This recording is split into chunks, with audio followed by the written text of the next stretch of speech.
Thanks for becoming a phone volunteer. You will be the first person many survivors talk to when they need help. As a virtual call center volunteer, your top priorities are: first, listen; second, manage expectations; and third, enter the request on crisis cleanup. Your role is essential. Sometimes it's easy to feel alone, but you are part of an army of volunteers answering calls and working in the field. For every hour you spend on the phone, you enable volunteers to work an extra 29.5 hours in the field, which is worth $2,000 to survivors. Your time is literally worth $2,000 per hour to survivors because you free up volunteers to help more people in the field. We don't expect you to be an expert, know all the answers, or be a professional therapist. However, your job is to actively listen and gather useful assessment information. Don't rush. Take time to listen. Most callers need someone who will listen more than anything else. Consistent phone service is vital over a long period of time. Answering calls for 1 hour a day for 2 weeks is much better than volunteering for 7 hours for 2 days. Pace yourself. Before we get started, the current phone system does not work in Safari or Internet Explorer. Make sure that you're using a web browser like Chrome or Firefox. Once you open or download one of these browsers, you can get to work. So let's dive in. To get to the phone system, look for the phone item in the navigation bar. If you don't see it, you'll need to turn it on. Click on your name in the top right corner of the screen. Choose Profile from the drop-down. Next, click the Edit icon in the top right corner. Below your name, you should see your role, which is probably something like Worker or Primary Contact. Click the drop-down and select either Phone Agent or Phone Team Leader. Either one will work. Make sure that you click the yellow Save button in the top right corner. You should now see Phone in the navigation bar on the left side. Click on Phone. Training. You are now on the training dashboard. Feel free to take a look around, but this tutorial will focus on the basics of how to take and return calls. To start, click the yellow button that says Start Training. This is the one button that will do just about everything, as we'll show you in a moment. If you haven't already watched the 6-minute crisis cleanup mandatory training video, please do so now, then finish this video. Answer the questions and keep guessing until you get them all right. One important reason to use the phone system is to hide your caller ID. You might accidentally make a lifelong friend if you call using your personal phone. Our call system will hide your personal number and display the crisis cleanup hotline number. Do not give out your personal details. There are 4 types of calls: inbound, callback, call down, and manual outbound. When you click the Start Taking Calls button, the system will send you a call and tell you what kind it is. Inbound calls. As the name suggests, inbound calls are when people call the hotline and are routed to you. The stats board will tell you the number of people who are waiting on the phone to talk. The system will always prioritize inbound calls before callbacks and call downs. When you receive an inbound call, you might say, "Crisis Cleanup Hotline, my name is Joe Smith, how may I help you?" You may tell the caller which organization you belong to, but try not to give the impression that your organization will help every caller. Callbacks. The next type of call is a callback. These are survivors who have called after hours, during high volume times, or signed up through a web form. We call them back whenever we are caught up on inbound calls. A typical script for a callback would be, "My name is Joe Smith from the Crisis Cleanup Hotline. Someone from this number called to ask for help cleaning up after a recent disaster. I'm returning your call." Call downs. Next, a call down is when we call old cases that have not been updated for a while. Often, survivors will receive help, but not tell us.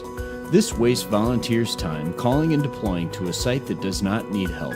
We will occasionally load a bunch of these cases to help clean up cases that no longer need help. A typical script for a call down would be, "My name is Joe Smith from the Crisis Cleanup Hotline. We noticed that you asked for help a while ago. I was just following up to make sure you still need help. Do you still need help?" Finally, a manual outbound call is when you use the dial pad to type or copy and paste a 10-digit phone number into the dialer and call someone directly. During an inbound call, call back, or call down, a pop-up window will tell you about the call. If the caller already has one or more cases, the system will find them for you. For example, this could happen if someone called for themselves or for a neighbor. If you see more than one case, just ask them which one they are calling about and select it. Or, if they're wanting to add another case, say for Crazy Uncle Joe, just choose New Case and start entering the new information. Once you enter the case, you can save or claim and save it. Save means that any relief organization can claim it and help. Claim and save means your organization will drive to the location and help. If you make the wrong choice, don't worry. You can find the case on the map and claim or unclaim it as needed. Closing out a call. After each call, you must select a call status that best describes the outcome of the call you just had. Once selected, please add notes that others may appreciate. When you hang up with a survivor, your magic yellow button will go into a temporary pause state. This gives you about 3 minutes to tie up any loose ends, make some notes, or take a deep breath. Once your 3 minutes is up, the system will go live and send you another call. You can take a call earlier by clicking the magic yellow button to go back online. If you need more time, maybe because your baby is screaming, nature calls, or Crazy Uncle Joe is suddenly knocking at your door, you can always choose Stop Making Calls to go to an offline state. Sometimes you want to go to the extra mile for a survivor or report an issue. You can do this by clicking on the flag icon at the top of the case details. Here, you can select a range of flags, including one to mark the case as a high priority. These flags suggest actions you can take on their behalf. Never share the personal contact information of any volunteers with any survivor. And that's it. Just keep hitting the magic yellow button to talk to lots of people. Remember your 3 priorities. First, take as much time as you need to listen and take notes. Often, callers just need to share what's happened to them. Don't rush. Second, manage expectations. Emphasize that we cannot guarantee service. You are putting their name on a list that is available to relief agencies. Consider using words, "It may take a long time." There are no guarantees. If available, a relief organization will contact you directly. Third, enter the case into crisis cleanup. Make sure the notes are accurate and complete. We've created an optional training video that covers unique or unusual scenarios that you might encounter. It is not mandatory, but it will be very helpful as you answer more calls. One last thing. You will often be the first person these survivors talk to. You will remember some of their stories for a very long time. Hearing difficult stories is mentally and emotionally taxing. It's easy to think of ourselves as almost a rescuer or a hero who should not be affected.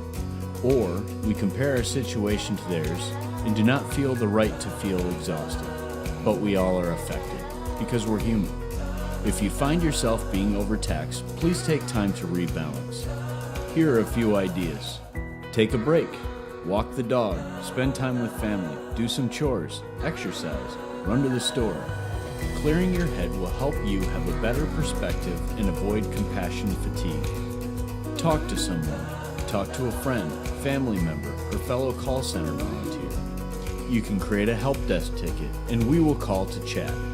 You can also call the Disaster Distress Helpline at 1-800-985-5990. You are now ready to take the quiz and start taking calls. You are amazing. We love you. We appreciate you and your willingness to help strangers affected by disasters. Thank you again.